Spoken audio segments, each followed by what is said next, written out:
नमस्कार, मी नम्रता. विजन महाराष्ट्र न्यूजच्या वृत्तवाहिनीमध्ये तुम्हा सर्वांचं स्वागत. पाहुयात आजच्या ठळक घडामोडी. ठाणे महापालिकेच्या 9 प्रभागातील 909 अनधिकृत बांधकामांवर ठाणे महापालिका गणेशोत्सवानंतर हातोडा मारणार असून सर्वाधिक अनधिकृत बांधकामे असलेल्या दिवा येथून कारवाईला सुरुवात करणार असल्याची माहिती ठाणे महानगरपालिकेने मुंबई उच्च न्यायालयाला सोमवारी दिली आहे. त्यामुळे दिवा भागातील अनधिकृत बांधकामधारकांचे धाबे दणाणले आहेत. ठाण्यातील बेकायदा बांधकामांचा प्रश्न उच्च न्यायालयात पोहोचलाय.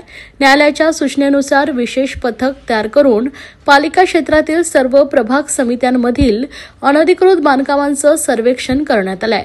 त्यानुसार कारवाई सुरू झाली असून याबाबत सोमवारी महापालिकेने न्यायमूर्ती गिरीश कुलकर्णी आणि न्यायमूर्ती आरिफ डॉक्टर यांच्या खंडपीठापुढे प्रतिज्ञापत्र सादर केलंय.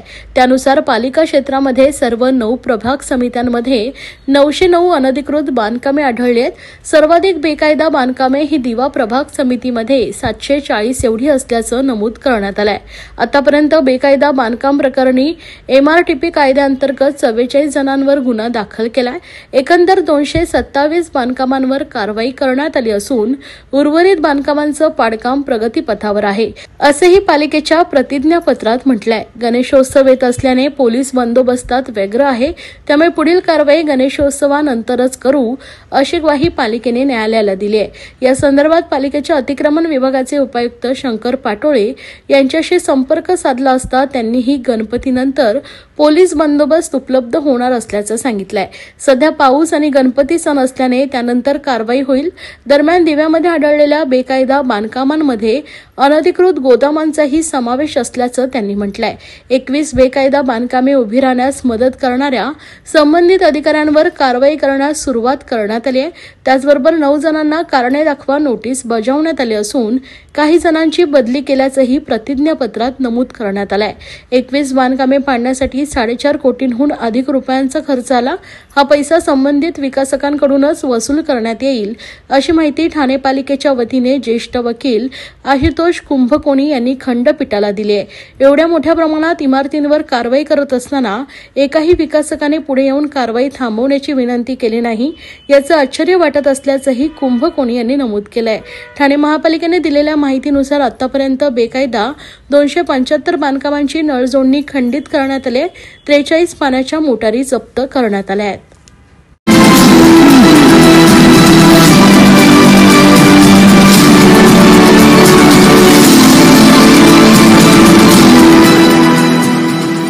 गेल्या काही दिवसांपासून मुंबईतील राजकीय वर्तुळात चर्चेचा विषय असलेल्या the best employees cooperative credit सोसायटीच्या निवडणुकींचा निकाल अखेर जाहीर झालाय. या निवडणुकीत ठाकरे बंधूंच्या उत्कर्ष पॅनलचा दारुण पराभव झाला. ठाकरे बंधूंच्या पॅनलला 21 पैकी एकही जागा जिंकता आली नाही. हा ठाकरे गट आणि मनसेसाठी मोठा धक्का मानला जातोय. या पार्श्वभूमीवर ठाकरे गटाच्या बेस्ट कामगार सेनेचे अध्यक्ष सुहास सामंत यांनी भाष्य केलंय. बेस्ट पतपेढीच्या निवडणुकीत भाजपने पैशांचा प्रचंड वापर केलाय. या पैशासमोर आम्ही हरलो, असं मत सुहास सामंत यांनी व्यक्त केलं. बेस्ट पतपेढी निवडणूक झाली, त्याचा निकाल काल आला. आम्ही दुर्दैवानं हरलो. जे जिंकले त्यांचं मी मनापासून अभिनंदन करतो. गेल्या 9 वर्षांमध्ये आम्ही बेस्ट पतपेढी ज्या उंचीवर नेऊन ठेवली होती ती उंची टिकवून ठेवा. बेस्टच्या कर्मचाऱ्यांची सेवा करा, एवढीच विनंती मी करतो, असं सुहास सामंत यांनी म्हटलंय. या निवडणुकीत हे सगळं कसं काय घडलं हे माहीत नाही. माझ्याकडे स्वतःकडे बेस्टचे 12,000 कर्मचारी आहेत. मात्र गेल्या आठवड्यात पैशांचा प्रचंड ओघ आला. त्यापुढे आम्ही टिकू शकलो नाही. मला वाटलं कर्मचारी पैसे घेऊन मतदान करणार नाहीत. मी बेस्ट वाचवण्यासाठी जे प्रयत्न करतोय त्यामुळे कर्मचारी माझ्यासोबत राहतील असं वाटलं होतं. पण हल्ली ट्रेंडच बदलला आहे. आम्ही पैशांच्या बाबतीत आणि संपर्क साधण्यात कमी पडलो, अशी स्पष्ट कबुली सुहास सामंत यांनी दिले. पाहुयात.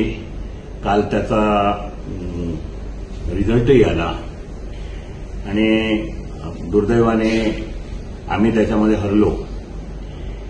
जे जिंकले त्यांचं मी मनापासून अभिनंदन करतो आणि त्यांना एवढीच विनंती करतो की मागच्या 9 वर्षामध्ये बेस पतपेढी एका अशा उंचीवर आम्ही नेलेली आहे. ती उंची आपण कृपा करून कायम ठेवावी आणि त्या पतपेढीतून कामगारांची सेवा व्हावी एवढी मी इच्छा व्यक्त करतो आणि त्यांना सुद्धा विनंती करतो. आता आपण म्हणाल की हे कसं काय घडलं? माझ्याकडे 12,000 कर्मचारी असताना माझे स्वतःचे ह्या गोष्टी कशा काय घडू शकल्या? तर हे तर मागच्या एक आठवडाभर चाललेलंच आहे. प्रचंड पैशाचा ओघ आला आणि त्याच्यासमोर आम्ही टिकू शकलो नाही. मला असं वाटलं होतं की कर्मचारी पैसे जरी घेतले तरी सगळं पाहून मी जे काय बेस वाचवण्यासाठी मागच्या 2 वर्षापासून तडफड करतोय, कर्मचाऱ्यांना घेऊन, प्रवासी संघटनांना घेऊन, लोकांकडे जाऊन, विधानसभेमध्ये, विधान परिषदेमध्ये लोकांना सर्वांना निवेदनं देऊन, फाईल देऊन, मुख्यमंत्र्यांना पत्र लिहून जे काही मी बेस वाचवण्यासाठी करतोय त्याच्यामुळे माझ्याबरोबर कर्मचारी राहील आणि मतदान करेल असं मला वाटलं होतं. पण देशाचा ट्रेंडच बदलला आहे, त्याला काय करता येणं शक्य नाही.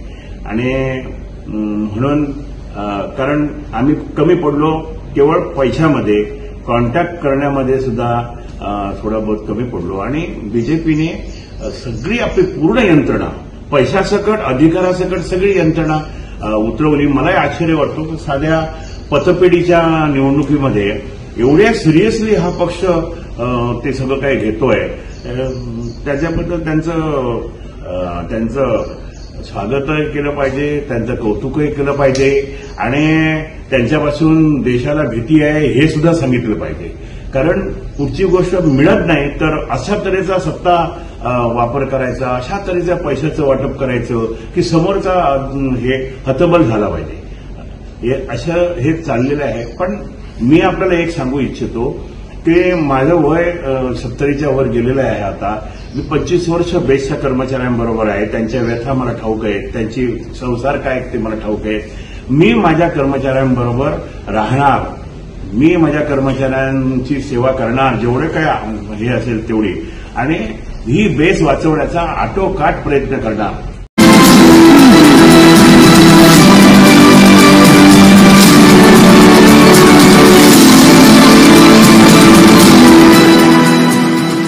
शिवसेनेचे मुख्य नेते व राज्याचे उपमुख्यमंत्री एकनाथ शिंदे यांच्या कार्यपद्धतीवर विश्वास ठेवत आज कल्याण डोंबिवली महापालिकेतील 3 नगरसेविकांनी शिवसेनेत प्रवेश केलाय.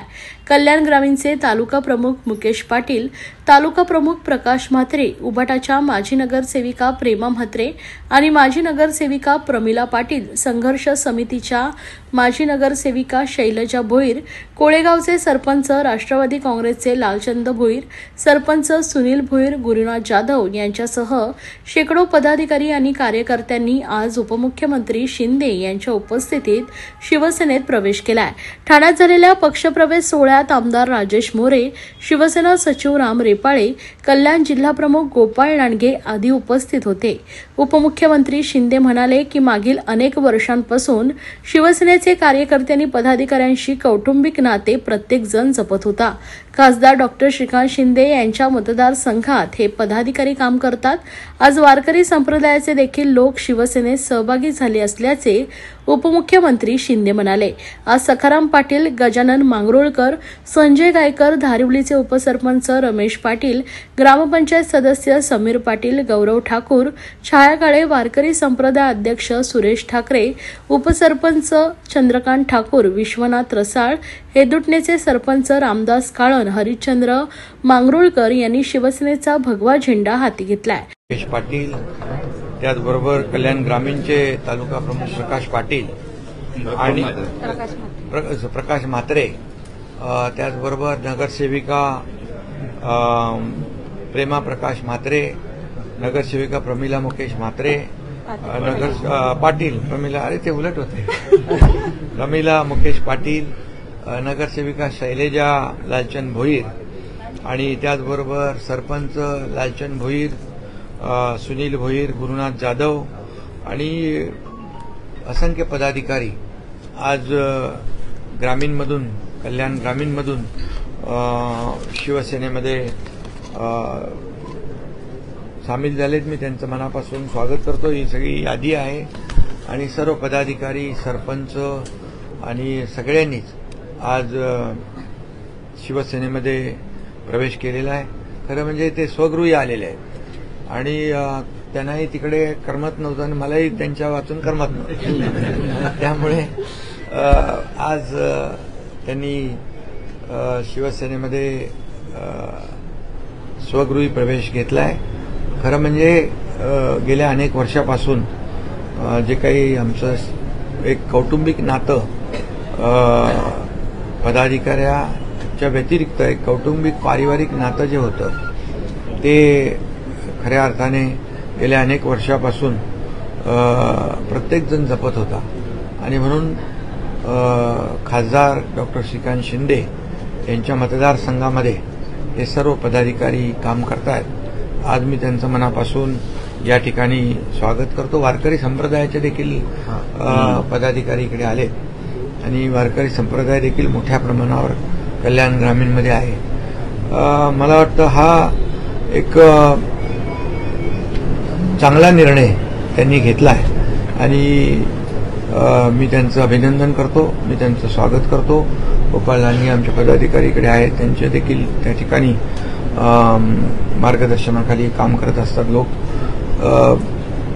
खरं म्हणजे गेले 2.5 वर्ष मी मुख्यमंत्री असताना जे काही या महाराष्ट्रासाठी घेतलेले निर्णय, जे काही विकास प्रकल्प पुढे नेले, लोकाभिमुख कल्याणकारी योजना केल्या, जसे मुख्यमंत्री माझी लाडकी बहीण योजना असेल, लाडका भाऊ असेल, ज्येष्ठ असतील, शेतकऱ्यांसाठी योजना असेल, अशा अनेक योजना. त्या योजना वाचायला गेलं तर खूप वेळ लागेल आणि म्हणून त्यानंतर देखील आता आमची दुसरी इनिंग जी सुरू झालेली आहे महायुतीची, देवेंद्रजींनी आम्ही टीम म्हणून त्या ठिकाणी काम करतोय आणि म्हणूनच विकासाला प्राधान्य देणारी महायुती.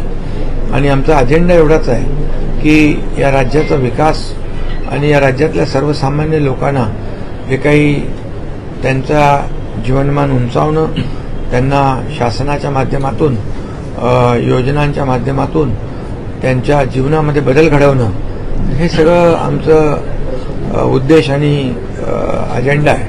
त्यामुळे आमचा अजेंडा दुसरा काही नाही आहे, फक्त या महाराष्ट्राचा विकास करणं, कल्याणकारी राज्य करणं. आणि म्हणूनच ही सर्व मंडळी, हे सर्व पदाधिकारी आज शिवसेनेमध्ये एका विश्वासाने आलेले आहेत आणि त्यांच्या संपूर्ण भागाचा विकास ज्या पद्धतीने झालेला आहे आणि यापुढे देखील अनेक ज्या काही कामं असतील, तिथले प्रश्न असतील, सोडवण्यासाठी शासन कुठेही कमी पडणार नाही आणि त्यांच्या पाठीशी एकनाथ शिंदे खंबीरपणे उभा राहील अशी ग्वाही मी या ठिकाणी देतो. आणि पुन्हा एकदा मी त्यांना एवढंच सांगतो की शिवसेना आपण बाळासाहेबांचे विचार, धर्मवीर आनंदीगे साहेबांचे विचार पुढे नेतोय आणि एक कल्याणकारी राज्य, लोकाभिमुख राज्य निर्माण करण्याचं आपलं जे काही स्वप्न अजेंडा आहे त्याला अधिक वेगाने आपण पुढे नेण्याचं काम करतो. हे सर्व लोकांच्या प्रवेशामुळे कल्याण ग्रामीणमध्ये, कल्याण डोंबिवली महापालिकेमध्ये शिवसेनेची ताकद आणखी मजबूत होईल, शिवसेना आणखी बळकट होईल. त्यामुळे त्यांना कुठेही काही कमी पडणार नाही विकासासाठी, याचा शब्द या ठिकाणी देतो. आणि मी आपल्याला माहीत आहे की एकदा शब्द दिला की शब्द माझा खरा करतो, हे महाराष्ट्राने पाहिलेलं आहे. आणि म्हणून जो विश्वास या सर्वांनी दाखवला आहे तो विश्वास शिवसेना सार्थ करेल. धन्यवाद. या होत्या आजच्या ठळक घडामोडी. अशाच राजकीय, सांस्कृतिक, क्रीडा क्षेत्रातील बातम्या पाहण्यासाठी पाहत रहा विजन महाराष्ट्र न्यूज ही वृत्तवाहिनी. विजन महाराष्ट्र न्यूजच्या फेसबुक चॅनलला व युट्यूब चॅनलला फॉलो आणि सबस्क्राईब करा. धन्यवाद.